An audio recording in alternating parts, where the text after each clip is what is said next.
Good evening, everyone. Welcome to tonight's Lung Cancer Living Room. All of you in the room, all of those joining us from online, welcome, welcome, welcome. It's great to see some familiar faces in the room and great to see some new ones as well. For those of you who do not know me, I am Danielle Hicks. I am the Associate Executive Director overseeing programs and services here at the Foundation. I am also one of Bonnie's daughters. The oldest. The oldest. The youngest is in the room somewhere, I think. I don't know. Anyway, we're thrilled to have you guys here tonight to talk about targeted therapy resistance. It's a huge up-and-coming field right now. There's lots of really exciting things happening. So we are thrilled to have Dr. Collin Blakely here from University of California, San Francisco, and Terry Kennedy, who you will meet for those of you who have never met her.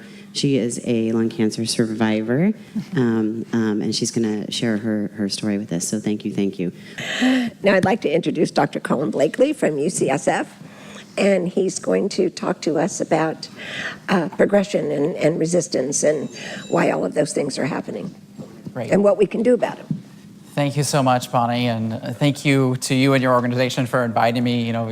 You are definitely a legend in the Bay Area and now nationally, and I'm just thrilled to be here, so thank you so much. And I'm inspired by all the stories.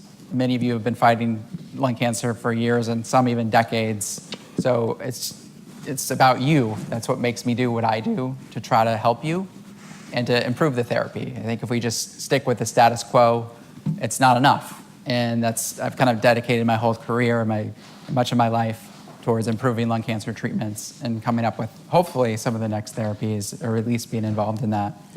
So today I'm going to talk about overcoming resistance to targeted therapy, in particular in lung cancer. So over the past decade or so, we've begun to understand lung cancer, in particular non-small cell lung cancer, and I would say more specifically adenocarcinoma at a much more defined molecular level.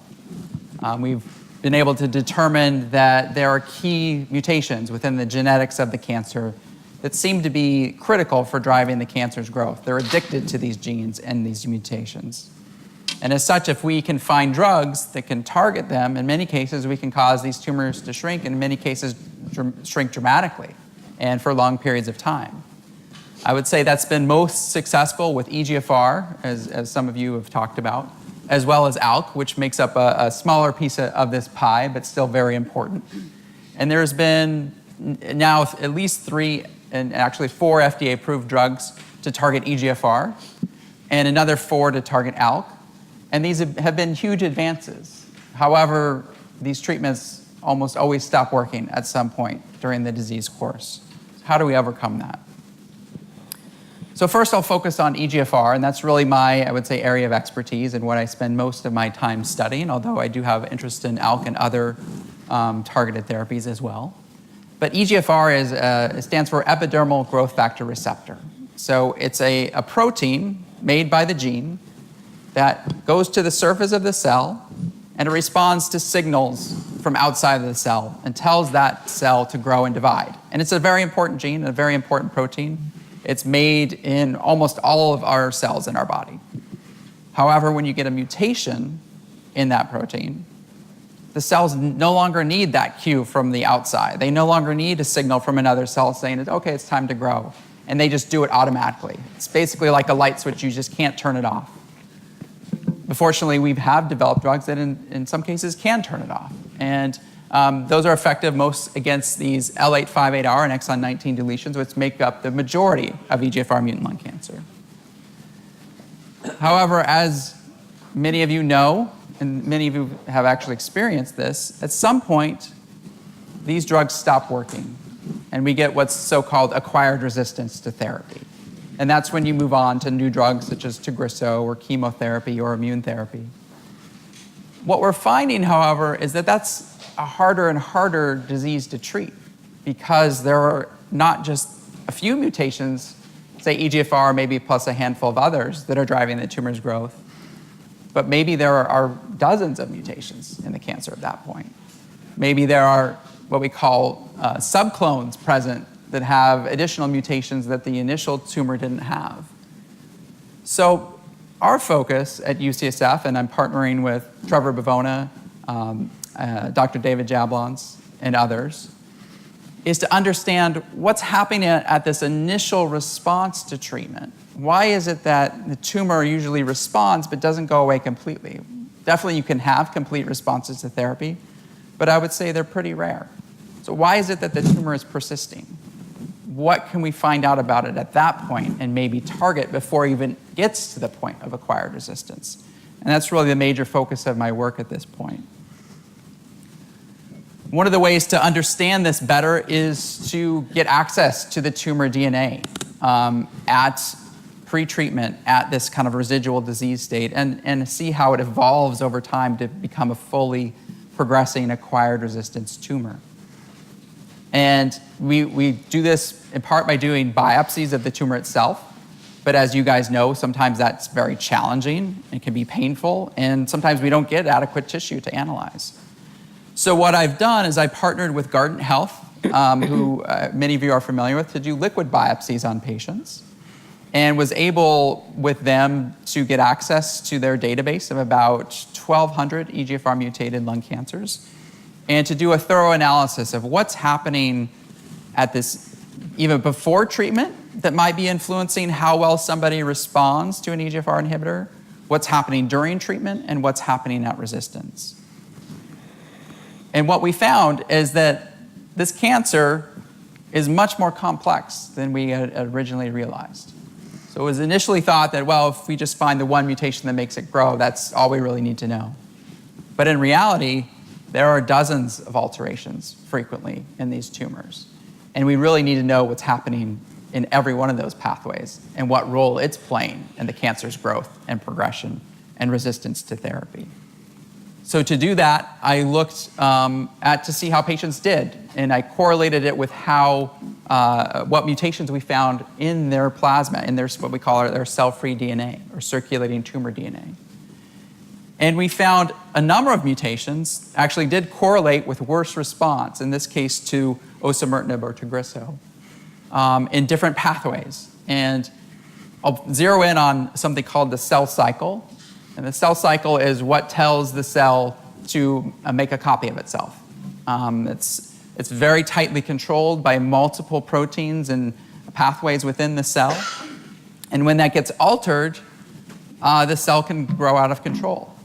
We thought that maybe EGFR signaling was enough to do that, but it turns out if the tumor also has an alteration in one of these cell cycle genes, it's even more aggressive. And in this case, resistant to osimertinib in many cases in the patients that we've looked at in this study. So how do we potentially overcome that? Well, we're working right now to develop a potential new therapy. We're doing this in what we call preclinical models at the moment. That means in the laboratory, testing cancer cells in Petri dishes and also in mouse models of cancer to see if this therapy will work. And we're working with drug companies to take this to patients to develop a new clinical trial and hopefully change what is the standard of care for treatment of this disease. And that treatment would be a combination of osimertinib with what's called a CDK4/6 inhibitor. So CDK4/6 is one of these key factors in the progression of the cell cycle. And we found that that gets altered in a lot of these cancers. Fortunately, in the breast cancer world, they've already developed a drug against that. So we're hoping to kind of repurpose those. Actually, 3 of them are now FDA approved. We're hoping to repurpose that drug for lung cancer. And it's started to be studied in lung cancer and it hasn't really had a lot of traction yet. But that's because I don't think they're studying it in the right population. They're just studying it in every patient. I think it's only in the patients that have specific alterations where you're going to see a benefit. And I think you're going to need to use it in combination with other therapies, not just by itself. So what I'm proposing to do is to use it in combination with osimertinib with the idea that we can shrink the tumor and maybe even get some of these what we call complete responses where the cancer goes away completely, with the idea that that's going to delay the time before the cancer begins to grow again. We're trying to basically kill more cancer cells from the get-go.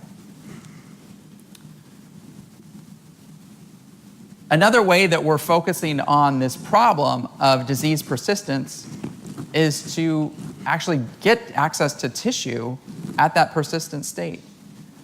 As I mentioned, biopsies are challenging at that point, and it is putting a patient through a procedure that they don't need clinically, but really purely for research.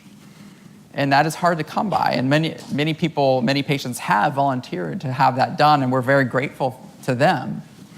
But another way to do this is to do it in patients that are already going to have that tumor resected anyway through surgery. So I've partnered with AstraZeneca and David Jablons at UCSF. He's the chief of thoracic surgery there, for those that don't know him. And what we're doing is a clinical trial to identify patients that have early stage EGFR mutant lung cancer. This could be up to stage 3A, which means they have lymph nodes on one side of their chest. And we're going to treat them with Tagrisso or osimertinib for 1 to 2 months prior to surgery. And the expectation is that that's going to cause the tumor to shrink, but not completely. And so what we'll have left is this residual disease that happens in many patients that we don't understand. But Dr. Jablons then will go in and he'll remove the tumor, and then we'll have it to study. And we'll be able to do any of a number of things. We'll be able to look at the transcriptome, what's called the RNA of the tumor. We'll be able to look at what genomic changes have been selected for by the drug treatment. We'll be able to look at what immune cells potentially come into the tumor and either are trying to eliminate the tumor that's left over or are actually helping the tumor to survive. The tumor is very crafty in a way. It can recruit immune cells in to give it growth factors to allow it to survive inhibition of EGFR. So this will allow us to understand all of those things, and then once we understand it, then we can target it. Then we can come up with new combination therapies. And that's our hope that this study will. What's the benefit to the patient? Because this is stage 3? Up to stage 3. It could be stage 1 through 3. Mm-hmm. But it's not really usual to do surgery on 3.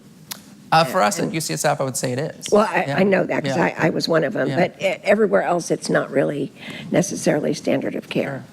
So the benefit to the 2 months of therapy is, what is the benefit to the patient other than research? So I think there's several possible benefits. One is that we could downstage the tumor because we think that 80 to 90% of patients with this EGFR mutation will respond to this treatment. The tumor will shrink. Okay. So we could downstage it from something that was borderline surgically resectable to something that's much easier for Dr. Jablons and his team to resect. So just want to, in the last couple minutes, switch gears to ALK. This is something I'm also very interested in. So ALK is it's not a receptor, but it's a gene fusion. So what happens in ALK is that you basically have the DNA in one part of the cell breaks off and connects with another part of the cell, and it's just not, these two genes are not supposed to be together. And what happens when that occurs is that you get massive expression or massive production of this protein called ALK. And that can signal through similar pathways that EGFR can to drive the growth of the cancer cell and turn it into a cancer. This was discovered now going on about 10 years now, and it's really been amazing the pace of drug discovery here. We had crizotinib approved in 2011, and quickly thereafter we had another drug, ceritinib, and then alectinib, and now brigatinib, and then we expect lorlatinib to be approved soon as well. So these are all potential drugs that can target ALK and cause tumors to shrink.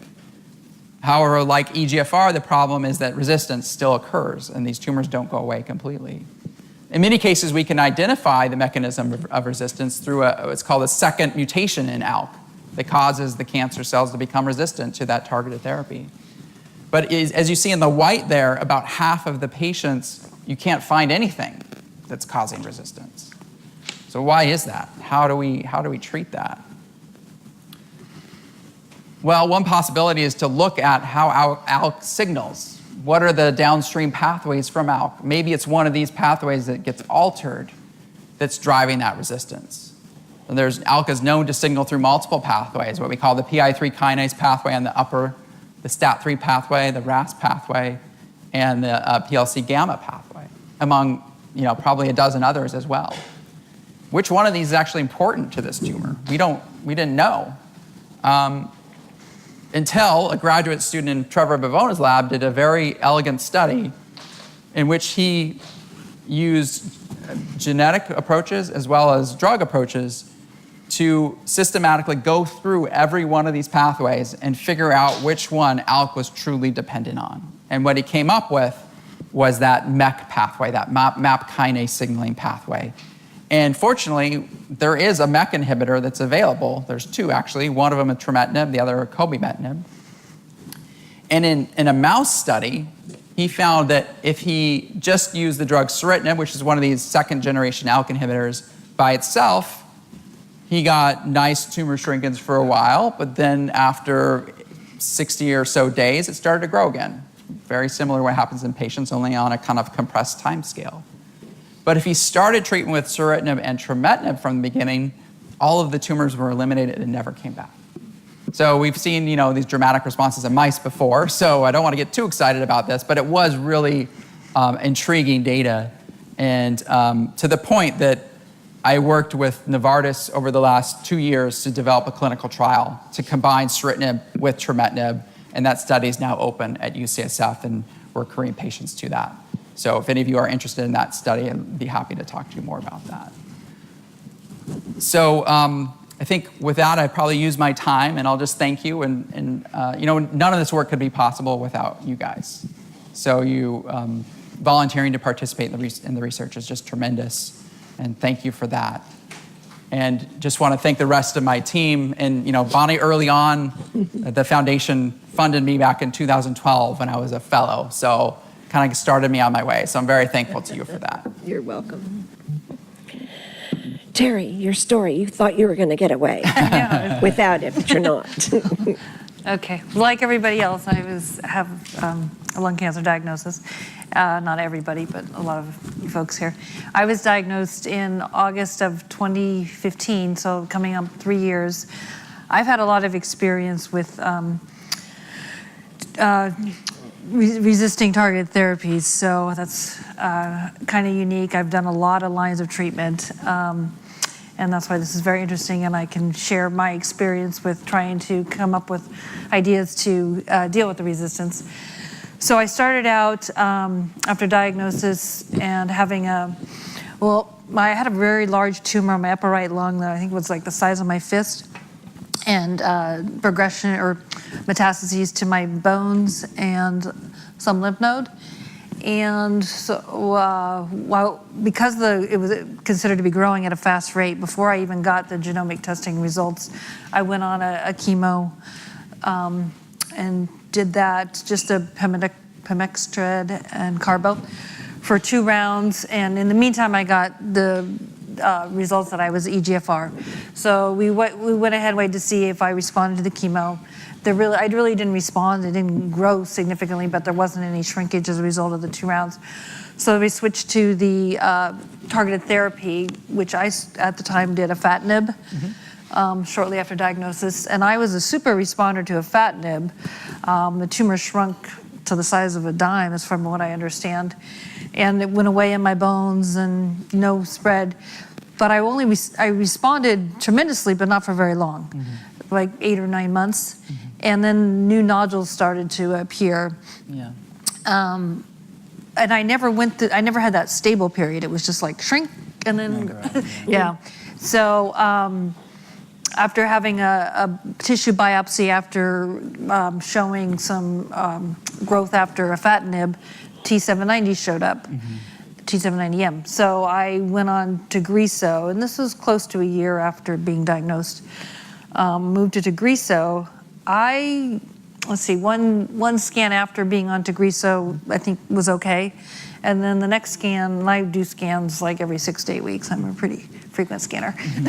And the second one shows some growth again. So I really did not respond that well to Tagrisso, which I think of another question. You talked about why some people don't respond to Tagrisso, and I don't know if that has to do with as a second line or a beginning line or what, but anyway.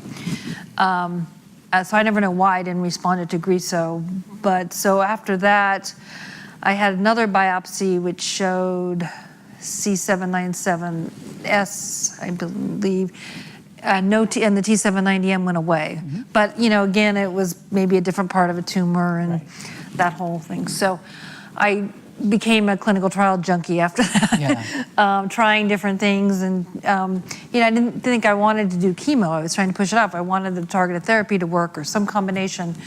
So then I'm treated at UC Davis with Dr. Reese, and he was principal investigator of a trial that's been pretty successful with nestatumumab plus Tagrisso.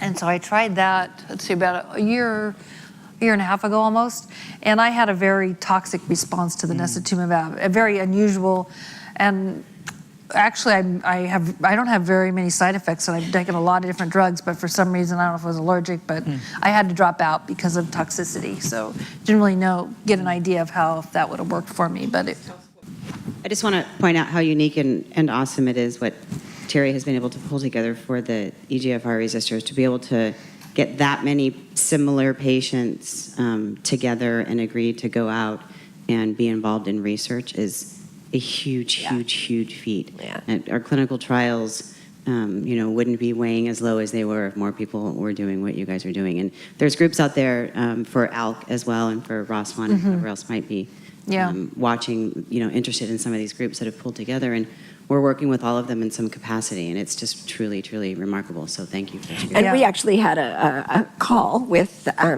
Collin and Trevor about the organoids, and we're not stuck on doing just one thing. yeah, we're kind of feeling around right now to figure out what to get look at other behind, options, and so but it's a clinical trial accrual is one of the biggest issues out there.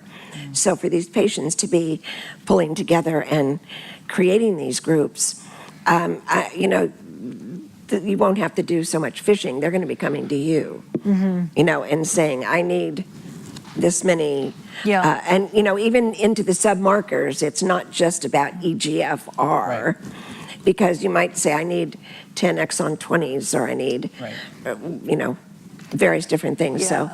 And we feel like we're still trying to grow our community, and the more people we have, the more data available, and to coincide with a lot of what you're working on. And we know we're not all starting from scratch, but we could provide a lot of information about our treatment history and our mutations that would maybe drive some research. Oh, look at all this, the number of percentage of this showing up, and these people also took this, and some informative information that we're hoping to help.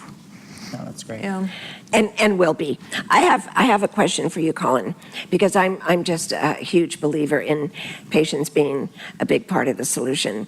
And I constantly talk to everybody I have an ear to, that clinical research, we always call it from the bench to the patient. What do you think about transformational research, and call it from the patient to the bench and back to the patient? Yeah, I think that's what we refer to it as. I agree with you that bench to bedside. I actually think for me it's the reverse. Right. I learn the most from the patients. I think I learned that early on in my training, that being in the laboratory, you can only learn so much from treating cells in the petri dish. Right. And where I was learning the most was from the patients I was seeing in clinic, and that's why I actually kind of switched from being a lab-based scientist to being more of a clinical translational scientist. Because I learned the most from the patients, and that's why, we did that garden study. We tried to learn, and you're exactly right. We need that information about how you did to the therapy that you were on. What other treatments you've had. It's a big puzzle to put it all together. Right. So absolutely. Completely agree with you. And we have a patient registry where the patients can put their own information in for patient-reported outcomes. And as the registry gets bigger and bigger and bigger, eventually we'll be able to connect with the EMRs and validate the data. But data is the key. It's the key. Absolutely.